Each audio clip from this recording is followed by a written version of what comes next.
अस्सलाम वालेकुम। Straight talk में खुश आमदीद। आपके साथ मैं हूँ आयशा बख्श। मुल्क की इंतहाई मखदूश माशी सूरत हाल के बायस एक मरतबा फिर तवील अरसे के लिए टेक्नोक्रेट सेटअप की बाज़गश्त सुनाई दे रही है। हर दौर में कभी सदारती निज़ाम के कसीदे पढ़ने वाले और कभी बांग्लादेशी मॉडल को आइडियल करार देने वाले माशी माहिरीन एक मरतबा फिर पाकिस्तान को डिफ़ॉल्ट से बचाने के नुस्खे पेश कर रहे हैं। इस बात में कोई शक नहीं कि पाकिस्तान की माशी सूरत हाल इंतहाई सख्त फैसलों का तकाजा कर रही है। वज़ीर आज़म शहबाज शरीफ इस हकीकत का एतराफ़ कर रहे हैं कि अब IMF की बात मानने के अलावा और कोई चारा नहीं। जाहिर है IMF की शराइत अपने साथ महंगाई का बड़ा तूफान लाएंगी। वज़ीर ख़जाना इसहाक डार जहां एक तरफ ये दावा कर रहे हैं कि पाकिस्तान डिफ़ॉल्ट नहीं करेगा, तो वहीं मईशत की संगीनी का एतराफ़ करते हुए ये भी बता रहे हैं कि अगले 6 से 7 साल में पाकिस्तान को 35 अरब डॉलर्स की ज़रूरत होगी। दूसरी तरफ मुल्क मज़ीद सियासी अदम इस्तेहकाम का शिकार होता जा रहा है। बिलावल भुट्टो गुज़िश्ता रोज़ के खिताब में इमरान खान को खबरदार कर चुके हैं कि अगर आपने असेंबली में किरदार अदा नहीं किया, फिर जिन्होंने अपना काम करना है उन्हें रोक नहीं सकेंगे। PTI बार बार वाज़े कर रही है कि वो किसी भी तरह के टेक्नोक्रेट सेटअप को मज़ाहमत करेगी। ऐसे में बुनियादी सवाल यही है कि क्या अब फिर किसी शौकत अजीज़ या मोइन कुरैशी को वज़ीर आज़म बनाकर ही हम इस माशी गिरदाब से निकल सकते हैं, या फिर हमारे सियासतदान पार्लियामेंटेरियंस किसी गैर जमहूरी और गैर आइनी बंदोबस्त से बचने के लिए खुद ही मुल्क को माशी दलदल से निकालने के लिए संजीदगी का मुजाहिरा करेंगे। इसी के ऊपर सवाल रखेंगे अपने पैनल के सामने। पैनल में हमारे साथ मौजूद हैं वजाहत मसूद साहब और ईसा राना साहब स्टूडियो में, आमिर ज़िया साहब और ज़ैगम खान साहब भी हमारे साथ प्रोग्राम में हैं। आप चारों का बहुत शुक्रिया। पहला सवाल आप सब के लिए इसी पूरी सूरत हाल को समझते हुए और जो गुज़िश्ता रोज़ से गूंज है टेक्नोक्रेट सेटअप को लेकर, अगर मुल्क की तमाम सियासी जमातें टेक्नोक्रेट निज़ाम की मुखालिफ हैं, तो वो मुआशी बेहतरी के लिए किसी ठोस प्रोग्राम पर मुत्तफ़िक़ क्यों नहीं हो सकती? फोरम ओपन रखेंगे, रीजंस वजूहात आप देंगे कि ये जमहूरी निज़ाम है, पार्लियामेंटेरियंस हैं, तो अवाम और मुल्क के लिए मुत्तफ़िक होने में एतराज़ क्या है?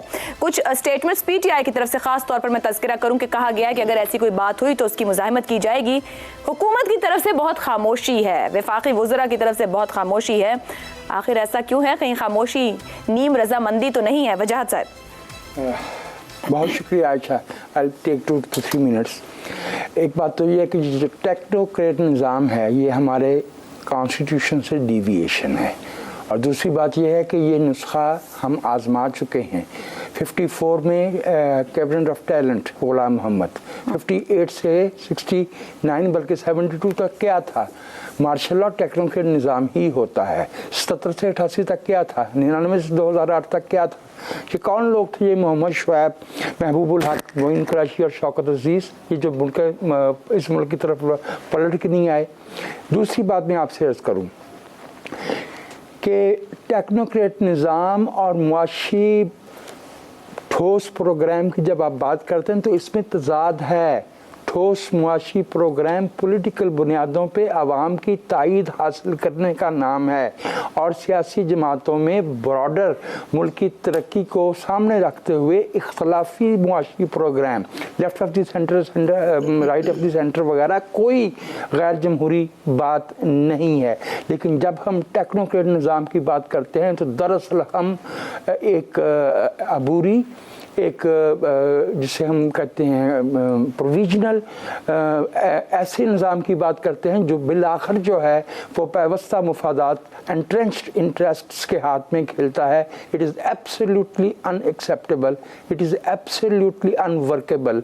We have tried it in the past, और ना जिस माजी में इसने कभी हमें सहारा दिया है, और पाकिस्तान अगर इस हाल को पहुंचा है तो टेक्नोक्रेट्स ही की वजह से पहुंचा है।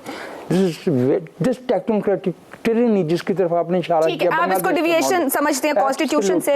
वजह साहब, अगर आज इमरान खान साहब ने मुलाकात और गुफ्तगू की सहाफ़ियों के साथ, मैं इसलिए कह रही हूँ कि हम पार्लियामान को फोकस कर रहे हैं कि वहां से रास्ता निकलना चाहिए। मुस्लिम लीग नून और पीपल्स पार्टी के मफादात बैरून मुल्क हैं। जब दोनों खानदानों के मफादात पाकिस्तान से बाहर हैं तो उनसे मिसाक़ी मईशत कैसे करें, वो ये सवाल कर रहे हैं। यानी कि एतराज़ कर रहे हैं कि मिसाक़ी मईशत कम अज़ कम वो इन लोगों के साथ या पार्लियामान में नहीं जा सकते। तो फिर कैसे, जब आप ये कह रहे हैं कि वहाँ से होगा और आवाम के लिए भरपूर माशी निज़ाम, ठोस निज़ाम निकल सकता है, पर ये तो नहीं बैठने को राज़ी सब।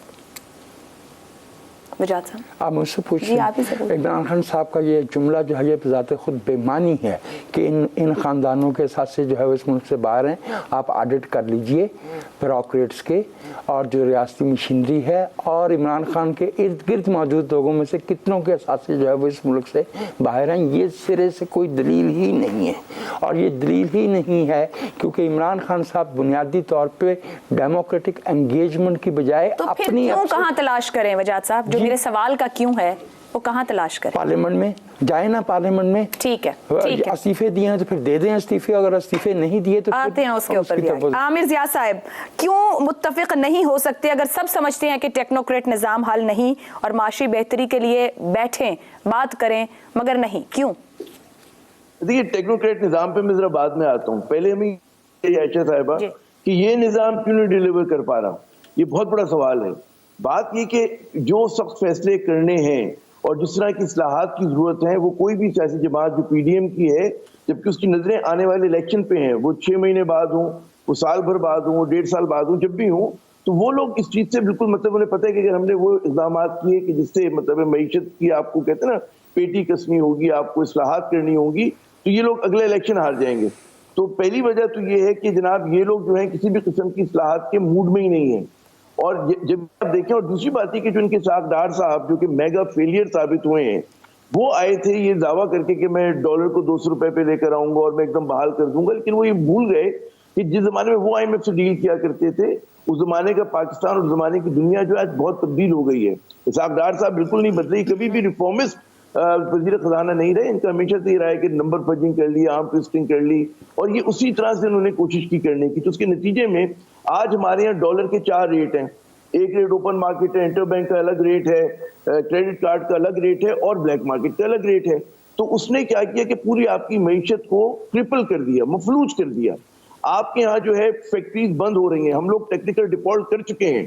टेक्निकल डिफॉल्ट से मुराद ये होती है कि आप LCs की पेमेंट नहीं कर पा रहे। आपने जो वादा किया है मल्टीनेशनल कंपनी से कि जी हम आपको जो है अपने डिविडेंड्स बाहर लेके जाने देंगे, वो कम से कम $1.5 अरब का है, रुका हुआ है। $4 बिलियन की जो LCs रुकी हुई हैं, 250 मिलियन के एयरलाइंस की पेमेंट रुकी हुई है। तो ये टेक्निकल डिफॉल्ट हो गया। सॉवरेन डेट डिफॉल्ट जो है वो यकीनन मुझे नहीं लगता कि होगा।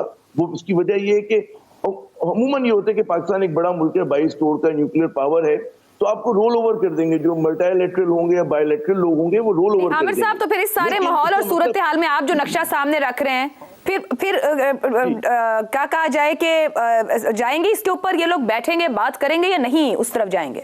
ये नहीं जा सकते, या फिर टेक्नोक्रेट निजाम पकड़ ले।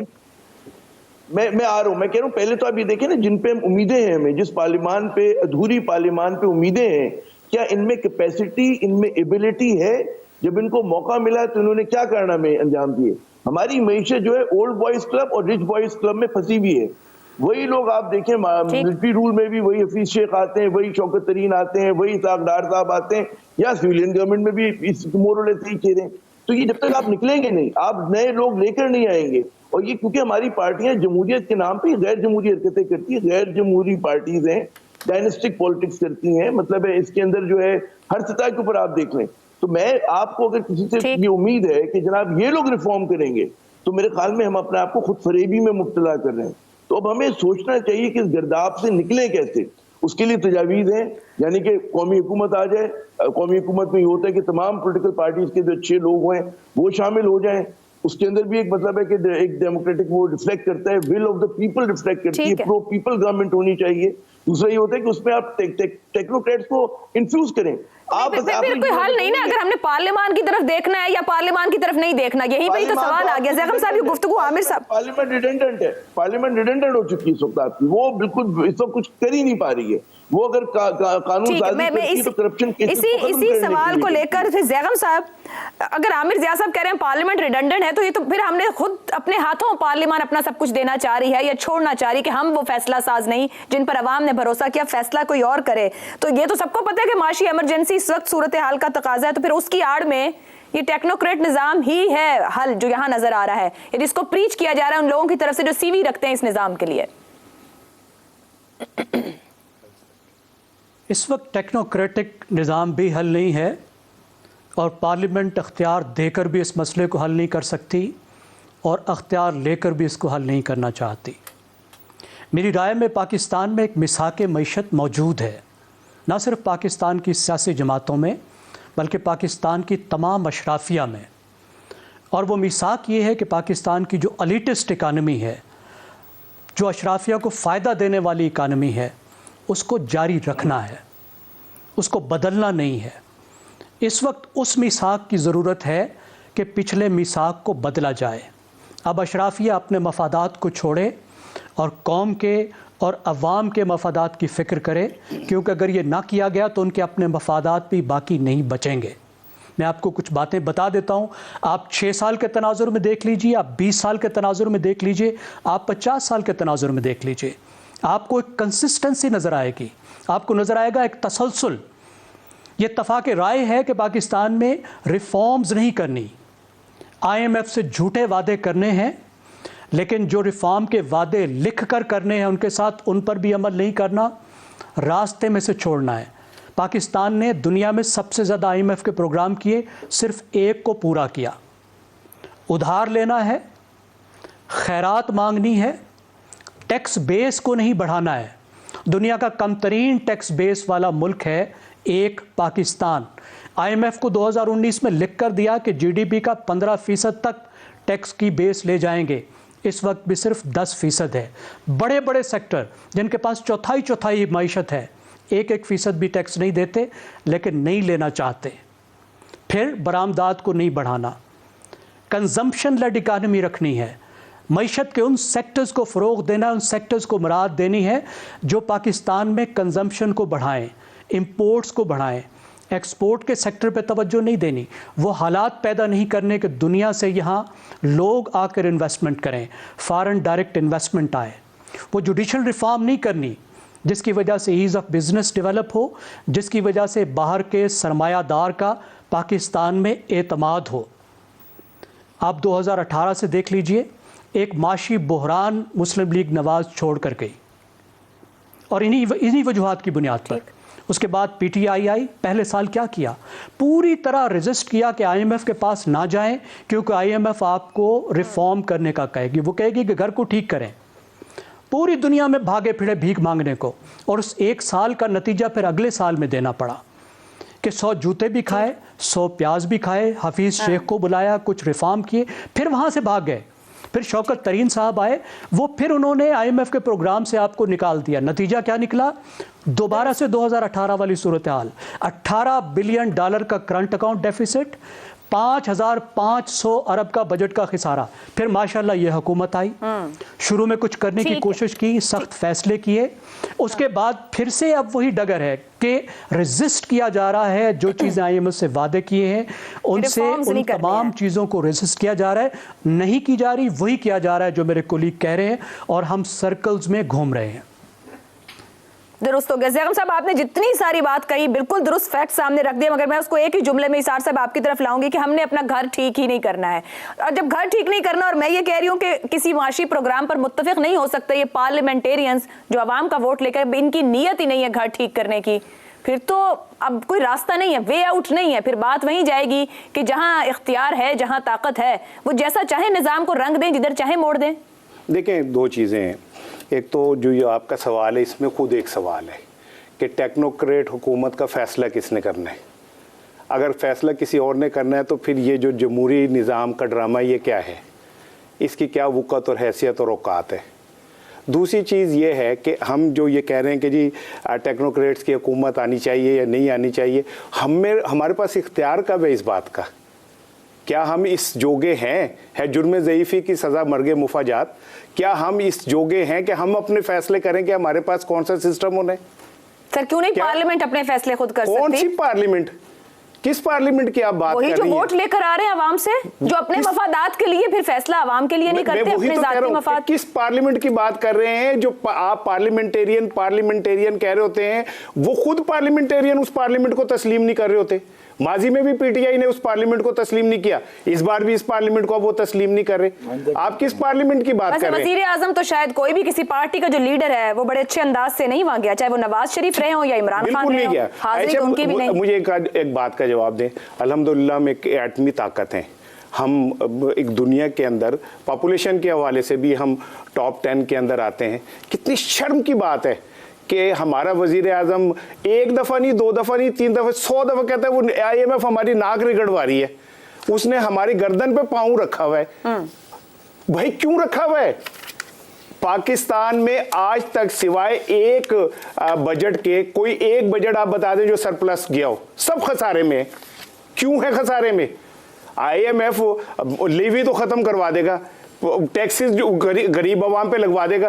IMF نے کبھی یہ پروگرام دیا کہ جو یہ لوگ ہیں بیوروکریٹس اور یہ سارے کچھ جو اتنے للے تللوں پہ اربوں خربوں روپے خرچ دیتے ہیں, ان کے اوپر بھی کٹ لگایا جائے. پارلیمان کو نہیں کرنی چاہیے؟ ان کو نہیں پتا ان کے پاس جیب میں کتنے پیسے ہیں اور کدھر کدھر لگنے چاہیے؟ پھر کیا کون سی پارلیمان؟ یہ وہ پارلیمان جو, تو پھر اس کا مطلب یہ نظام نہیں ڈیلیور کر رہا. ایک منٹ ٹھہر جائیں, ایک منٹ, مجھے ایک بات, کس پارلیمنٹ کی آپ بات کر رہے ہیں جو ایک دوسرے کو تسلیم نہیں کرتے اور جب اپنی تنخواہ بڑھانی ہوتی ہے تو 5 منٹ کی قرارداد ہوتی ہے اور وہ سارے مان جاتے ہیں. اسی پارلیمان کی بات کر رہی ہوں. یہ سیاست جو 70 رکنی کابینہ 60 رکنی کابینہ بنا سکتی ہے, عوام کے لیے کچھ نہیں. اسی پارلیمان, میں اسی پارلیمنٹ کے کہہ رہا ہوں. تو ان کے پاس پھر اختیار بھی نہیں ہے. اختیار ہے, کل بھی ہم نے ایک بات کی تھی, اپنے مفاد کے سب اختیار ہیں. اپنے مفاد کے نا, اپنے مفاد. میں آپ کو بتاؤں, ہمارے ابھی 2-3 دن پہلے بھی یہاں پہ بات ہو رہی تھی جی وزیر اعظم جو ہیں ہمارے, وہ کیا کہتے ہیں, برطانیہ میں بھی اسی طرح ہوتا ہے کہ وہ مدت پوری نہیں کرتے. وہ ایک بندہ سائیکل سے گر پڑا تو خاتون ہنسنے لگ گئی, تو ان کا باجی ہنسو نا, میں وہ ڈگ گیا نہیں گا, میں لت دئی انجا. تو یہ سارے لت دئی انجے, تو ہم کیا کر سکتے ہیں؟ چلیں پھر آگے چلتے ہیں. جب مجھے اجازت ہے جی وجاد صاحب, مجھے آگے بڑھنا ہے, آپ ذرا کہہ دیں گے. عامر, زیغم اور اسحار, میں آپ سے ایک سوال کرنا چاہ رہا ہوں کہ جب آپ لوگ یہ جملہ بولتے ہیں گھر کیسے ٹھیک کرنا ہے, تو گھر ٹھیک کرنے سے آپ کی مراد کیا ہے؟ کیونکہ یہ جملہ سپٹمبر 2015 میں بول کے نواز شریف صاحب معطوب ہو چکے ہیں. گھر ٹھیک کرنا ہے کا کوئی مفہوم تو ہوگا. گھر کیسے ٹھیک کرنے کا مطلب کیا ہے؟ مطلب سب سوچیں کہ گھر کیسے ٹھیک کرنا ہے, اس سے زیادہ نہ پوچھیں. پھر آپ نے کہہ دیا اگر وزیر اعظم عتاب کا شکار ہوئے تو پھر ہم کس کھیت کی مولی ہیں. آگے بڑھتے ہیں اگلے سوال کی جانب. صاف چھپتے بھی نہیں, سامنے آتے بھی نہیں, معاملہ PTI کے استعفوں کا ہے. اور جناب یہ معاملہ بہت ہی کنفیوزڈ ہے. ہوا کچھ یوں ہے کہ عمران خان نے اعلان کیا تمام اراکین استعفوں کی تصدیق کے معاملے پر اسپیکر کے سامنے پیش ہوں گے. پھر PTI اراکین کی جانب سے آج جا رہے ہیں, کل جا رہے ہیں, جیسے بیانات آنے لگے. آج اسپیکر کی جانب سے PTI اراکین کو استعفوں کی تصدیق کے لیے بلایا گیا تھا, مگر چیف ویپ عامر ڈوگر نے کہا کل آئیں گے. فواد چودھری نے پریس کانفرنس میں کہا کہ استعفوں کی تصدیق کے لیے جب بھی اسپیکر کے پاس جانے کا کہتے ہیں وہ کالے چور کی طرح بھاگ جاتے ہیں. جبکہ اسپیکر قومی اسمبلی کے مطابق وہ آج سارا دن چیمبر میں بیٹھ کر PTI اراکین کا انتظار ہی کرتے رہ گئے. PTI کا اصرار ہے کہ استعفے اجتماعی طور پر قبول کیے جائیں, مگر اسپیکر کا ٹکا سا جواب یہ ہے کہ قانون کے مطابق استعفے الگ الگ ہی قبول ہوں گے. اس سے قبل اسپیکر کی جانب سے دعویٰ کیا گیا تھا کہ PTI اراکین فون کر کے استعفے قبول نہ کرنے کی درخواست کرتے ہیں. تو کیا اجتماعی استعفے دینے کے پیچھے وجہ یہ ہے کہ PTI تاحال اپنے اراکین کی وفاداری کے حوالے سے شبہات میں مبتلا ہے, یا پھر PTI قیادت خود ہی استعفے دینے میں سنجیدہ نہیں ہے؟ سوال آپ کے سامنے اس طرح سے. تحریک انصاف کا اجتماعی استعفوں پر اصرار, اسپیکر قومی اسمبلی کا صاف انکار. شاہ محمود قریشی کو بھی اسپیکر نے استعفوں کی تصدیق کے معاملے میں ذاتی طور پر پیش ہونے کو کہا تھا. کیا PTI کو اپنے اراکین پر استعفوں کی تصدیق کے معاملے میں شبہات ہیں؟ اگر آپ سمجھتے ہیں کہ لیڈرشپ کو اپنے اراکین پر شبہات ہیں تو آپ ہاں کا آپشن لیں گے, اور اگر آپ سمجھتے ہیں کہ ایسا نہیں تو پھر واقعی نہیں ہے. عامر ضیاء صاحب, کیا ہو کیا رہا ہے یہ ایک ٹیکنیکل ڈیبیٹ ہے کہ جناب اجتماعی طور پہ استعفے دیے جائیں, انفرادی طور پہ جا کے لوگ ٹیسٹیفائی کریں. تو اس میں ظاہر ہے کہ شکوک و شبہات جو عمران خان کی مخالفین ہیں وہ یہ کہتے ہیں کہ جن کو اعتبار نہیں ان کو اپنے MNS کے اوپر. دوسری طرف یہ ہے کہ جناب حکومت جو ہے وہ کہتے ہیں نا کہ دیوار کھڑی کر رہی ہے, روڈیں اٹکا رہی ہے. تو اصل بات یہ ہے کہ جناب آپ کا جو سسٹم ہے, عمران خان کے لیے ایک بات تو یہ ہے کہ دوبارہ اس مرحلے پہ جتنی وہ مخالفت کر چکے ہیں پارلیمنٹ کی, اور جس طرح سے وہ باہر آئے خم ٹھوک کر, تو واپس جانا ان کے لیے کوئی میرے خیال میں ایک راہ نہیں بنتا ہے. اس کے لیے ان کو بہت سبکی ہوگی, بہت زیادہ پیچھے ہٹنا پڑے گا, اور ان کا جو پورا بیانیہ ہے اس سے بہت زیادہ ڈیمیج ہوگا. تو عمران خان کے پاس ایک ہی راستہ ہے کہ وہ ظاہر ہے کہ اسمبلیوں کو بھی مدت میں کوئی زیادہ نہیں رہ گئی ہے, تو وہ آگے ہی بڑھتے رہیں, یا کم از کم اس وقت واپس جائیں کہ جب ان کو انتخابات کی تاریخ مل جائے. تو وہ چیز ہونے نہیں جا رہی, تو ان کے پاس ایک ہی راستہ ہے کہ دباؤ بڑھانے کے لیے وہ استعفے دیں. اب اس کی ٹیکنیکل یہ ساری باتیں ہو رہی ہیں کہ جی اجتماعی ہونے چاہیے یا انفرادی سطح کے اوپر ہونے چاہیے. ظاہر ہے کہ اس کے اندر جو آئینی ماہرین ہیں وہ ہمیں زیادہ بہتر طور پہ گائیڈ کر سکیں گے. ہمارے ساتھ بجاج صاحب اور دیگر سینئر لوگ زیغم نے بڑی اچھی بات کی, تو وہ لوگ کر سکیں گے. لیکن میرے خیال میں اس وقت جو ہے گوٹ ہماری سیاست کی بہت بری طرح پھنسی ہوئی ہے, اور ہم سب کی خواہش ہے کہ پارلیمنٹ سے مسئلے کا حل نکلے, لیکن پارلیمنٹ سے عائشہ مسئلے کا حل نکلتا ہوا نظر نہیں آ رہا, بلکہ اور زیادہ وہاں پہ معاملات الجھ رہے ہیں, کیونکہ جو لوگ پارلیمنٹ میں بیٹھے ہوئے وہ بھی کوئی مطلب ہے ایسا اچھا یعنی کہ ایسی قانون سازی نہیں کر رہے, ایسے اقدامات نہیں کر رہے. آپ نے معیشت پہ بات عامر صاحب, میں بریک پہ جانا ہے, میں واپس آ کے آپ سے کنٹینیو کروں گی, کیونکہ آج عمران خان صاحب نے یہ بھی کہہ دیا کہ ابھی انہیں الیکشن ہوتے نظر نہیں آ رہے, اور آپ کہہ رہے ہیں کہ پارلیمان سے حل نہیں نکل رہا. اگر اپنے استعفوں کا اور پارلیمان کا حصہ ہیں یا نہیں ہے, یہ سنجیدہ ہیں استعفے دینے میں, تو کاہے کی دقت ہے اسمبلی پہنچے اور کھڑے ہو کے کہہ دیں کہ میں استعفیٰ دے رہا ہوں, پر ایسا ہو کیوں نہیں رہا ہے؟ کچھ اور گفتگو اسی پر کریں گے اس بریک کے بعد. اسٹریٹ ٹاک میں ایک بار پھر خوش آمدید کہیں گے. عامر ضیاء صاحب, آپ گفتگو کر رہے تھے تو میں نے روکا تھا بریک کے لیے. اب سوال کو دوبارہ آپ پارلیمان کو ایک طرف رکھتے ہوئے, ایک جماعت خود نہیں اس بات پر متفق ہو پا رہی. شکور شاد چلے گئے تھے عدالت, پھر باقی لوگ بھی پہنچے کہ استعفے جماعت کے لیے دیے گئے تھے. تو قیادت کی سنجیدگی ہے کیا پی ٹی آئی کی قیادت سمجھتی ہے اگر اتنا ہی آسان ہو تو پھر تو ایک بندہ اکٹھے کھڑے ہو جائیں, اسمبلی میں جائیں, ایک بولے پھر دوسرا بولے, تیسرا بولے, چوتھا بولے, اور ایک ایک کر کے اعلان کرتے جائیں اسمبلی اجلاس میں شامل ہو کر. دیکھیے, دو سطح پہ اس وقت جو ہے لڑائی کر رہی ہے پی ٹی آئی. ایک تو ظاہر ہے کہ اس کا سمبلزم ہے کہ ہم اس پورے سسٹم کو نہیں مانتے اور اس سے پل آؤٹ کرنا چاہتے ہیں. اس کے ساتھ ساتھ انہیں غالباً اس چیز کا بھی کہیں سے ایک آسرا ہے یا امید ہے, یا وہ چاہتے ہیں کہ ایسا ہو جائے کہ جناب اسی طرح ہم دباؤ ڈال کے دھمکیوں سے الیکشن کی ڈیٹ لے لو, پھر پارلیمنٹ میں جا کے جو الیکشن کے انتظامات ہوں اس کے لیے جو ہے ہم لوگ اپنا کوئی چھوٹا موٹا کردار ادا کر سکیں, گورنمنٹ کے ساتھ بات کر کے, چاہے کہ آپ کو کیئر ٹیکر گورنمنٹ لانی ہوگی, الیکشن کمیشن لانا ہوگا. یہ ایک کہیں پہ ان کے ذہن میں یہ چیز بھی کار فرمائے.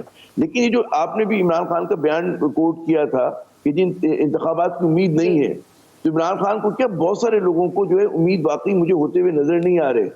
مطلب ہے کہ اگر 23 میں بھی ہو جائے تو بڑی خوش قسمتی ہوگی پاکستان کی. اس کی وجہ یہ ہے کہ ایک تو پی ڈی ایم جو ہے وہ بالکل تیار نہیں ہے, وہ لوکل الیکشن کرانے کے لیے تیار نہیں ہے. ان کو پتا ہے کہ انہوں نے جو اکنامک میجرز لیے ہیں اور جو لیں گے آنے والے دنوں میں, اس میں ظاہر ہے کہ اس کو عوامی پذیرائی نہیں ملے گی, تو وہ اس لیے ریزسٹ کر رہے ہیں. اور میرے خیال میں یہ اس بات کے ادراک ہو گیا پی ٹی آئی کو بھی, اور جو ہماری اسٹیبلشمنٹ ہے اس کو بھی لگ یہ رہا ہے کہ جناب اگر ہم اس وقت کراتے ہیں جو ملک کی معاشی صورتحال ہے بغیر اسٹیبلائز کیے تو چیزیں زیادہ مشکل ہو جاتی ہیں. عمران خان کی وہ یہ خواہش ہے کہ جی پہلے ہو جاتا ہے کہ اگلا بجٹ جو ہو وہ فائر فائٹنگ کا بجٹ نہ آئے ہمارا, بلکہ وہ ریفارم کا بجٹ آئے.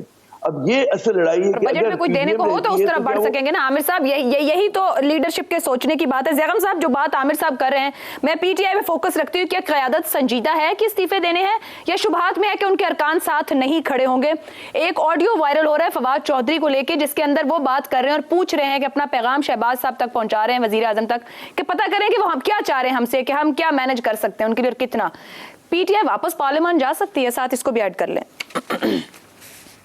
پی ٹی آئی بالکل سنجیدہ نہیں ہے. پی ٹی آئی استعفے نہیں دینا چاہتی اور حکومت استعفے قبول نہیں کرنا چاہتی. اگر پی ٹی آئی استعفے کو قبول کروا لے گی تو اس کے بعد ان کے پاس وہ دروازہ بند ہو جائے گا کہ جو انٹرم گورنمنٹ بنتی ہے اس میں جو اپوزیشن کا رول ہوتا ہے.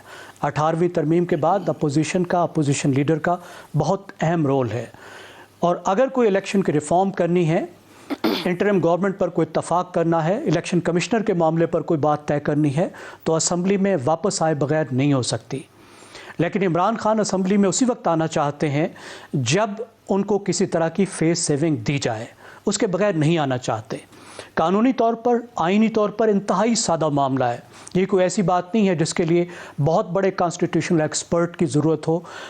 ہمارے آئین کی صرف ایک آرٹیکل 46 اور جو اسمبلی کا رولز آف پروسیجرز ہیں اس کا صرف ایک رول آف 43 اس کو بالکل واضح کر دیتا ہے. آرٹیکل 64 یہ کہتا ہے آئین کا کہ ہاتھ سے لکھا ہوا استعفیٰ ممبر دے گا. وہ پی ٹی آئی کے ارکان نے نہیں دیے, انہوں نے سائن کیے لیکن پرنٹڈ تھے. اس کی وجہ سے وہ قبول نہیں ہو سکتے تھے. جہاں تک رولز کی بات ہے اس میں یہ لکھا گیا ہے کہ اگر ہاتھ سے لکھا ہوا استعفیٰ کوئی ممبر براہ راست اسپیکر کو دے گا تو پھر اسپیکر اس کو قبول کر لیں گے. لیکن اگر اسپیکر کو استعفے کسی دوسرے ذریعے سے ملیں گے تو وہ یہ تسلی کریں گے کہ یہ استعفے والنٹری ہیں اور جینون ہیں. अब यहाँ पे स्पीकर के पास अख्तियार आ जाता है कि ये तस्दीक करे कि वॉलंटरी है, किसी दबाव के बगैर हैं। स्पीकर साहब भी ज़ाहिर है सियासत कर रहे हैं, लेकिन उनकी सियासत को अगर ख़त्म करना मकसूद है तो हाथ से लिखे हुए इस्तीफ़े के साथ स्पीकर के सामने जाने में कौन सी बेइज्जती हो जाती है? आखिर वो कस्टोडियन ऑफ द हाउस हैं, उनके पास जाके आपने पकड़ाना ही है ना जी। आप हर अदालत में भी जाते हैं, पुलिस के पास भी जाते हैं, जगह जगह जाते हैं। मेंबर का काम है अगर चले जाएं तो उनके पास कोई तरीका इसके अलावा नहीं होगा कि वो इसको कबूल करें। लेकिन पीटीआई इस्तीफे कबूल नहीं कराना चाहती, वो उसको थ्रेट के तौर पर इस्तेमाल करना चाहती है, दबाव के तौर पे इस्तेमाल करना चाहिए। दो स्टेटमेंट्स, एक तो बिलावल भुट्टो ने गुज़िश्ता रोज के खिताब में पीटीआई को वापस आने की दावत दी और कहा कि ना आए तो जो करना चाह रहे हैं फिर वो रोक नहीं सकेंगे। शाह महमूद कुरैशी ने जवाब दिया कि बिलावल दावत नहीं दे सकते, ये वजीर आजम का इस्तेहकाक है। ये सिचुएशन, उधर फवाद चौधरी की सिचुएशन, वजाहत साहब, ये सिर्फ दबाव के लिए इस्तेमाल हो रहा है और फेस सेविंग के वापस आ जाए, संजीदगी नहीं है इस्तीफे देने में। मैं ज़ैगम खान की बेशतर बातों से इत्तफाक करता हूँ और मैं ये भी याद दिलाता हूँ कि आज ही फैसल वाडा साहब ने सेनेट से अपना इस्तीफ़ा दिया है। वो गए हैं, बाइज़्ज़त तरीके से अपना इस्तीफ़ा दिया, वो मंजूर हो गया।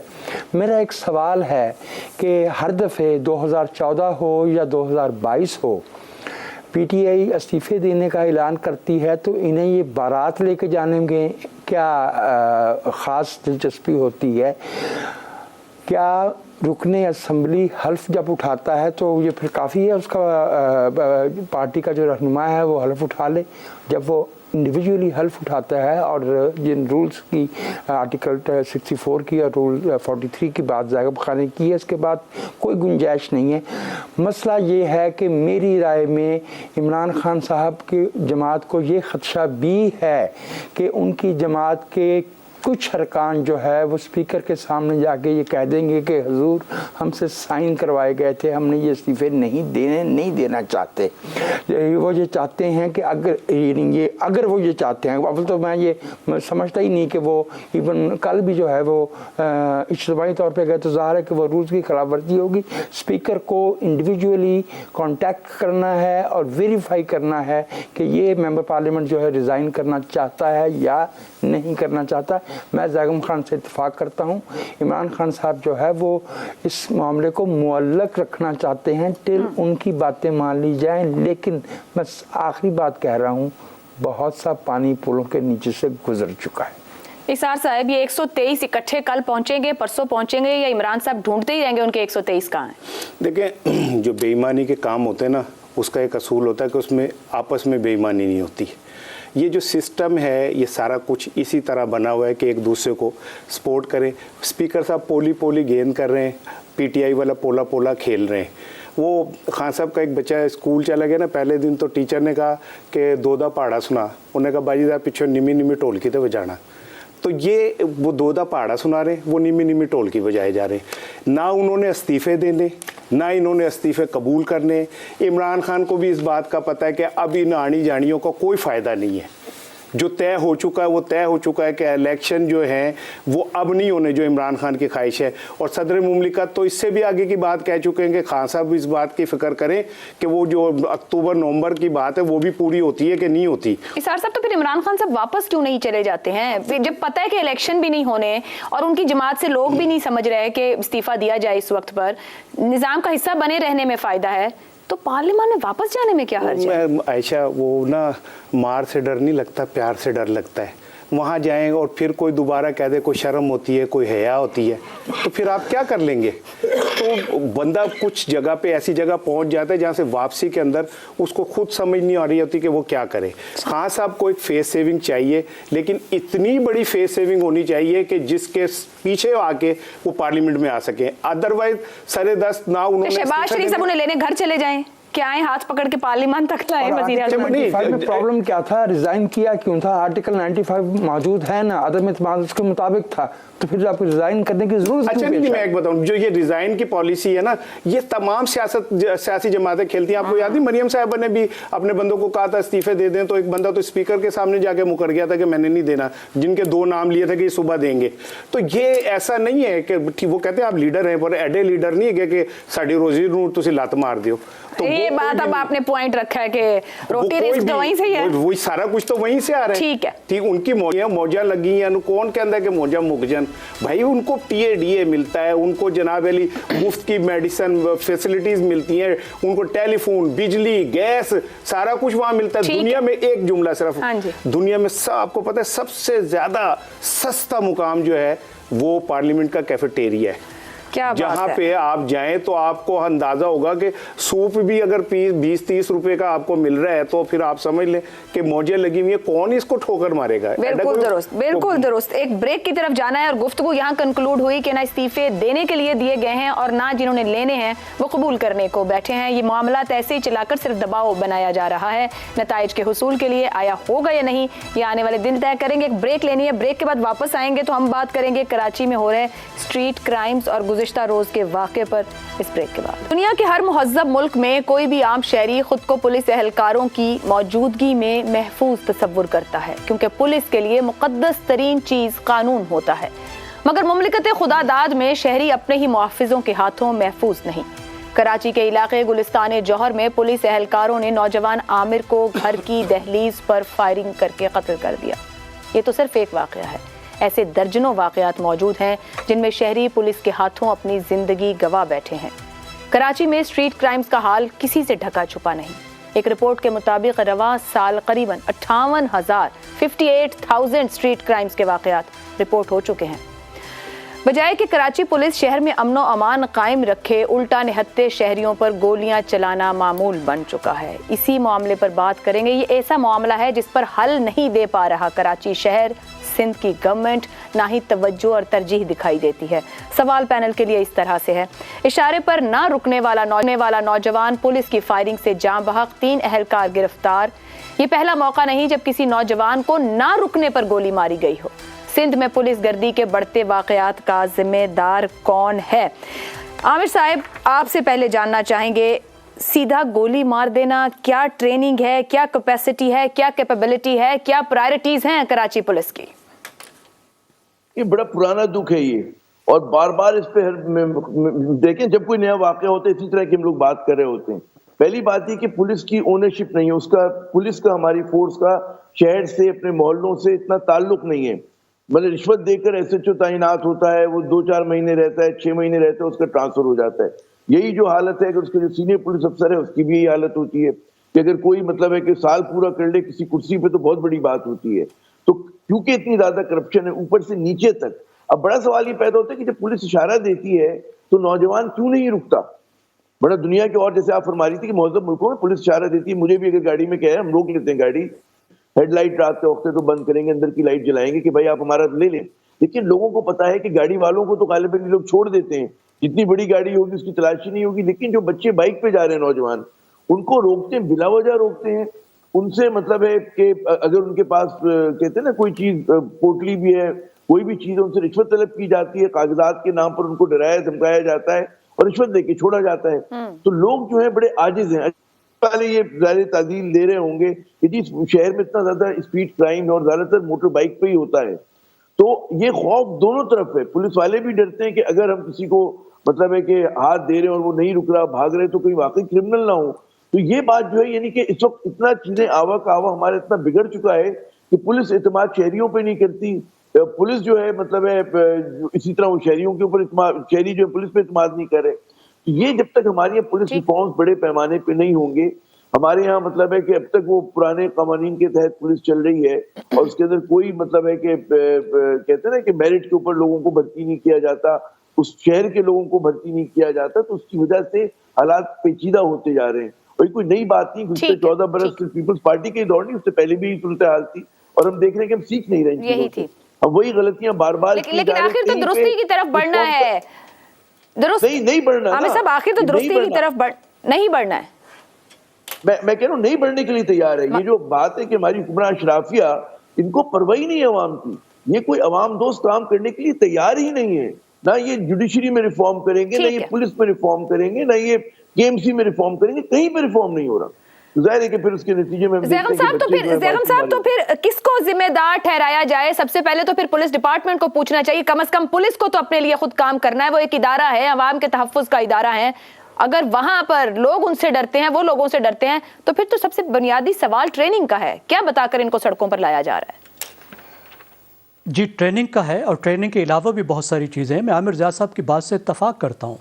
پاکستان کی اشرافیہ پولیس میں اصلاحات نہیں کرنا چاہتی, اور پولیس میں اور اس کے ساتھ کرمنل جسٹس سسٹم میں, اس میں اصلاحات کے بغیر آپ ان واقعات کو روک نہیں سکتے, پولیس کو بدل نہیں سکتے. ایک طرف تو پولیس جبر کرتی ہے, اور دوسری طرف خود پولیس بھی جبر کا شکار ہے, اپنے سٹرکچر کا, اپنے نظام کا, اپنے سروس کا, اپنی سروس کنڈیشنز کا. آپ دیکھیے اس وقت ہم پولیس کو جس نظام پر چلا رہے ہیں وہ 1861 کا نو آبادیاتی قانون ہے. آپ اندازہ لگائیے کہ 1857 کی جنگ آزادی کے صرف 4 سال بعد انگریزوں نے کیسی پولیس بنائی ہوگی, پولیس کے لیے کیسا قانون بنایا ہوگا. یہاں کی لوکل آبادی کو کنٹرول کرنے کے لیے اسی طرح سے پولیس کو چلایا جا رہا ہے, اسی مقصد کے تحت چلایا جا رہا ہے. سیاسی انفلوئنس کے لیے, اپنی سوشل کنٹرول کے لیے اس کو استعمال کیا جا رہا ہے. جہاں آپ ٹھیک کرنا چاہتے تھے آپ نے کر دیا. اسی درمیان میں آپ نے آخر موٹر وے پولیس بھی تو بنائی. میں نے تو کسی کو نہیں دیکھا موٹر وے پولیس کی برائی کرتے ہوئے. آپ نے نادرا جیسا ادارہ بھی بنایا, لیکن نہ آپ پولیس کے حالات کار تبدیل کرنا چاہتے ہیں, نہ ان کو تنخواہ دیتے ہیں. 8 گھنٹے ڈیوٹی کی بجائے وہ 16 گھنٹے 20 گھنٹے کام کرتے ہیں. تربیت ان کی نہیں, اکاؤنٹیبلٹی کا ان کا سسٹم نہیں, سیکیورٹی آف ٹینیور ان کی نہیں. آپ ان سب چیزوں کو نہیں بدلیں گے تو آپ کیسے توقع رکھیں گے کہ پولیس والا جو ہے وہ بہتر طور پر پرفارم کرے گا؟ ٹھیک ہے وجاہت صاحب, پولیس جبر کا شکار ہے, اسی لیے پولیس جبر کرتی ہے, تو پھر ذمہ دار ہوئے پولیس پر جبر کرنے والے وہ کون ہیں؟ میں بھی ایک سوال کرنا چاہتا ہوں. یہاں ایک لفظ بار بار سنائی دے رہا ہے, اشرافیہ. سوال کر دیا آپ نے بھائی, سوال تو اٹھا لینے دیں, جواب ملے نہ ملے.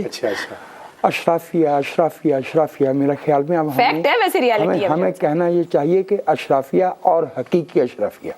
پورا سچ میں نہیں بول سکتا, آدھا بول دیتا ہوں. کراچی شہر پاکستان کا خوبصورت ترین اور مہذب ترین شہر تھا. اسے 80 کی دہائی میں سازشی مفادات کے لیے زبان اور فرقوں کی بنیاد پہ جرائم پیشہ گروہ اس میں کھڑے کیے گئے اور انہیں سیاسی جماعتیں قرار دیا گیا. اس کے بعد پیریڈ آتا نصیر اللہ بابر والا, جو کچھ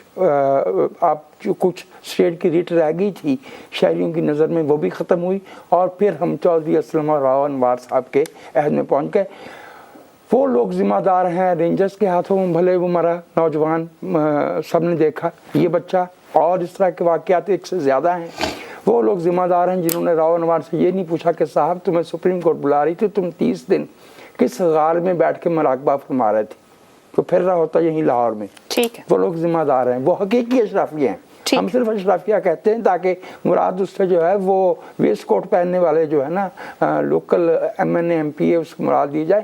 حقیقی اشرافیہ. ٹھیک ہے جی. اسار صاحب, آپ کس سے اگری کریں گے؟ آخر ذمہ دار کون ہے؟ میں پھر کہوں گی آخر پولیس کو بھی تو کوئی اپنی ذمہ داری کا احساس ہونا چاہیے بحیثیت ادارہ. دیکھیں, بات یہ ہے کہ جس شہر میں دن دہاڑے 250 لوگوں کو چاروں طرف سے بند کر کے آگ لگا کے مار دیا جائے اور ایک بندے کو سزا اس میں پراپر طریقے سے نہ ہو, جس شہر کے اندر دونوں طرف سے گولیاں چلی, وہ مشرف کے دور میں کیا کون سی تاریخ تھی؟ 12 مئی 2012 میں. ہاں, اور سینکڑوں درجنوں لوگ جاں بحق ہو گئے, سینکڑوں زخمی ہو گئے. کیا آج تک ان میں سے کسی کو انصاف مل سکا؟ چائنا کٹنگ تو بہت معمولی سی بات ہے, بھتہ خوری تو بہت معمولی سی بات ہے, ٹارگٹ کلنگ تو بہت معمولی سی بات ہے, واٹر مافیا تو بہت معمولی سی بات ہے, کچرا کنڈی کا ایشو بہت معمولی سی بات ہے. اس لیے کہ کراچی کو تو دلی کی طرح لوٹا ہے ہر بندے نے آ کے, وہ چاہے ایم کیو ایم ہو, وہ پیپلز پارٹی ہو, وہ پی ٹی آئی ہو. ان لوگوں نے کراچی کے ساتھ وہ سلوک کیا جو ایک فاتحہ مفتوح کے ساتھ کرتا ہے. انہوں نے وہ کیا کراچی کے ساتھ کہ وہ شہر جس کو دنیا کے اندر مثال دی جاتی تھی روشنیوں کا شہر, عروس البلاد کہتے تھے, ٹھیک ہے, آج آپ وہاں جائیں تو میں کہتا ہوں دل کو دکھ ہوتا ہے, تکلیف ہوتی ہے کہ میرے قائد کے شہر کا کیا حال ہو گیا ہے. اور ایک بات ہے, یاد رکھیے گا, ابھی آپ ایک دم مجھے اب کہیں گی کہ بس زیغم صاحب نے شاید کوئی اشارہ کیا, کچھ ان کو کہنا ہے, اگر وہ ایڈ کرنا چاہیں. کہ دیکھیں جس جگہوں پہ انسان کے اوپر رحم نہیں ہو رہا ہوتا نا, تو اوپر سے بھی رحمت نہیں برستی.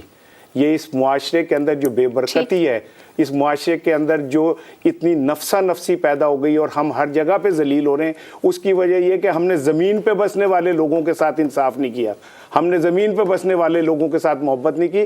اس معاشرے کے اندر سے اللہ کا خوف ختم ہو گیا ہے. یہی وجہ ہے کہ وہ پولیس والے ہوں، وہ وڈیرے ہوں جو اپنے جا کے وہاں پہ لے جا کے لوگوں کو مارتے ہیں، یہ سب ایک ہی طرح کا ہے اور یہ اسی طرح چلتا رہے گا. سب ذمہ دار ہیں اور سب نے اپنا اپنا حصہ حصے کے مطابق ڈالنے کی کوشش کی ہے. خرابی پیدا کرنے میں، درستی کرنے کے لیے کوئی کام کرنے کی کوشش نہیں کی گئی. اس پر سوچنے کی ضرورت ہے. چاروں مہمانوں کا شکریہ ادا کروں گی. آپ اپنا فیڈ بیک ہمیں بھیج سکتے ہیں. مجھے اجازت دیجیے. اللہ حافظ.